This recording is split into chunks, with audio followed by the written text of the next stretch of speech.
it is a dangerous situation because sometimes people say, well, this is how I do it. You could ask, well, why do you do it that way? And they say, well, it's how my mentor told me to do it. But it's actually possibly wrong, especially when using Salesforce. There's so many discrete pieces of Salesforce and places you got to fill in. There were a lot of problems that they were having. And last, there's a significant amount of time invested in the instructor-led trainings, in scoping them out and delivering them.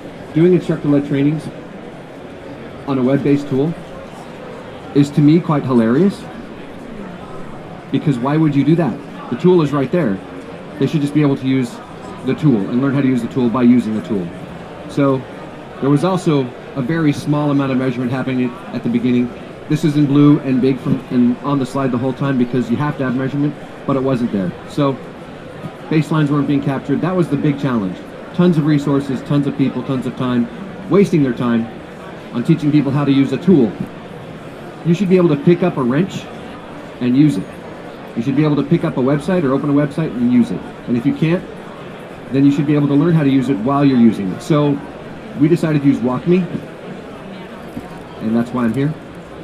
We could track that person through all of their interactions with WalkMe on Salesforce and any other tools that we used, which is fantastic.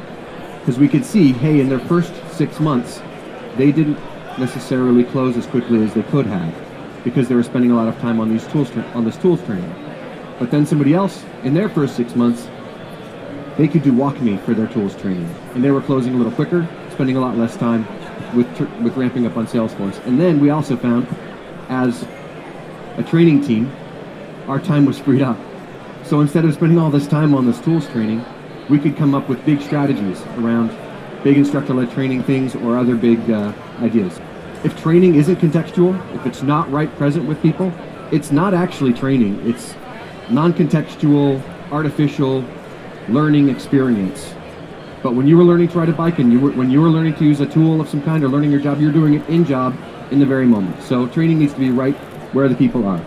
Where my thoughts are going when it comes to training and enablement for corporate organizations and stuff, I learned this just throughout. I traveled all around the world for my Amazon advertising team, had a great time getting to know our actual target audience, and found out that, man, we waste a lot of time.